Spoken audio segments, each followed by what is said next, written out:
Hello, everybody. Welcome back to another Card Talk segment on the For Love of the Game podcast. Next guy I want to talk about today is Monte Irvin. And this card is from the famous 1952 Top Set, the one with the Mantle rookie that sold for about $5 million recently. This is just, one of the greatest sets in baseball history. Just a really cool card, good shot of him.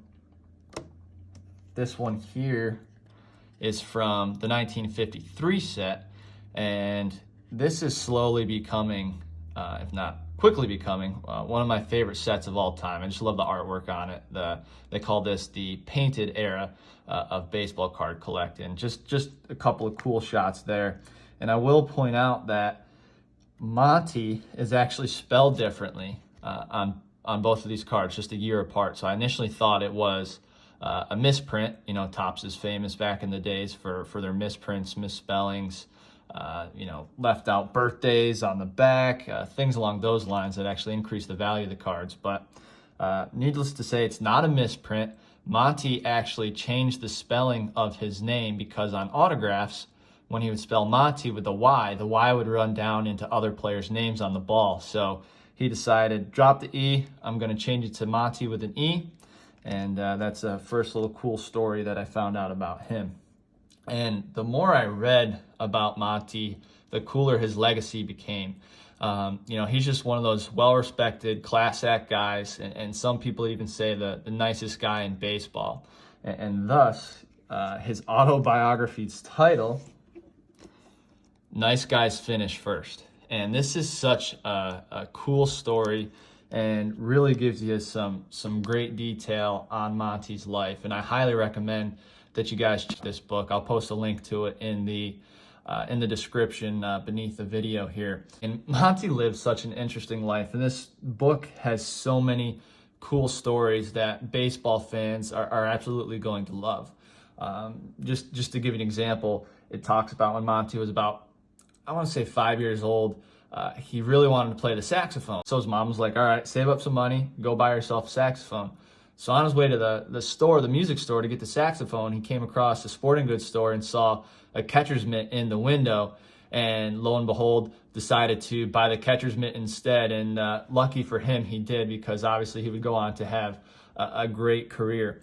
And Monte was one of the best high school athletes in New Jersey. He actually held the state record for the javelin throw for many years, which is pretty interesting. But and back when he was growing up, they still had the separation, the Negro Leagues and the major leagues, and he started his career in the Negro Leagues with I believe it was the Newark Eagles.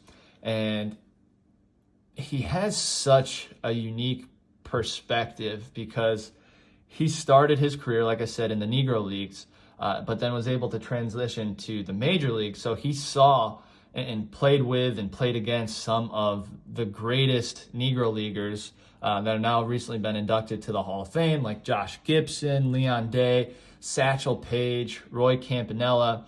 And then obviously when he made his transition to the pros, he got to play with Willie Mays, got to play against Joe DiMaggio, Roy Campanella on the Dodgers, all those great Dodger teams, Jackie Robinson. So his career really spanned such an interesting time in baseball. So again, I really suggest that you guys read this book.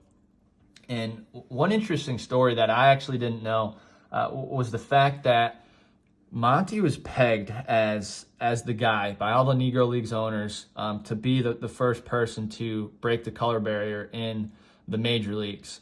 And it was interesting that the timing just didn't work out. He was drafted in the Army, I believe, in 1942, didn't get out till 45. And when he finally got out, the Dodgers wanted to sign him. Branch Rickey had one of his guys reach out to him after his discharge from the Army, and instead of signing with the Dodgers, he opted to play in Puerto Rico. He said, I've had a few years off, I'm just not ready. And so I was just surprised, didn't know that he could have been the first guy, the first Negro Leagues player to break the color barrier. But he actually wouldn't make his debut until 1949 at the age of 30. So kind of still in his prime, the tail end of his prime, but towards the back end of his career. But he would still leave his mark on the game. He was the Giants team MVP in 1951. He batted .312, 24 homers, and 121 RBIs. So a tremendous year.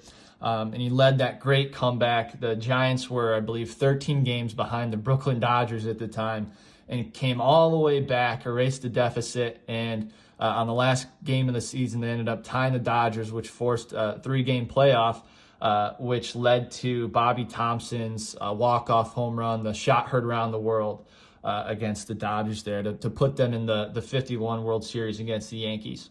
And really just such a great baseball season. Monte had a tremendous World Series, and something really cool that I didn't know. Monte stole home in the first game, and as you can see here, it was the first player in 30 years to steal a base, to steal home in a World Series game. And he was also probably the best hitter on the Giants that year. He batted .458 in the whole series. Funny enough, that was actually the series where Joe DiMaggio was still playing center field. Mickey Mantle was in right, and that's the series that Mantle hurt his knee that would plague him, the rest of his career. So needless to say, the Yankees ended up winning that series in 6 games, but Monte really cemented himself that year. And also a fun fact that I learned, Monte was Willie Mays' first roommate and ended up being his last roommate.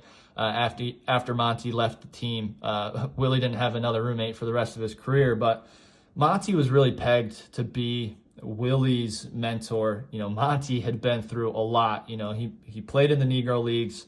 He dealt with, all the racism and some of the tough times that those guys had to endure, and made the transition to the major leagues. And like I said, he just handled everything with class. So Willie really did have a mentor and a guy to look up to. And in 1954, it all came together for the Giants. They won the World Series finally. They swept the Indians. And Monte did contribute to that run, not as much as he did in 51, because Dusty Rhodes seemed to always pinch hit for him, but Dusty came through in the World Series and certainly led to that title for him. But Monte played a few more years before he retired, and it was finally inducted into the Baseball Hall of Fame in 1973. And such an interesting story. You guys really, I would recommend checking out this book. There's so many great stories of his time in the Negro Leagues, playing in Mexico and Puerto Rico, with all the great players that you really don't get to hear about anymore. And again, I really recommend checking that out. I'll post a link in the notes, and we'll catch you next time on For Love of the Game podcast.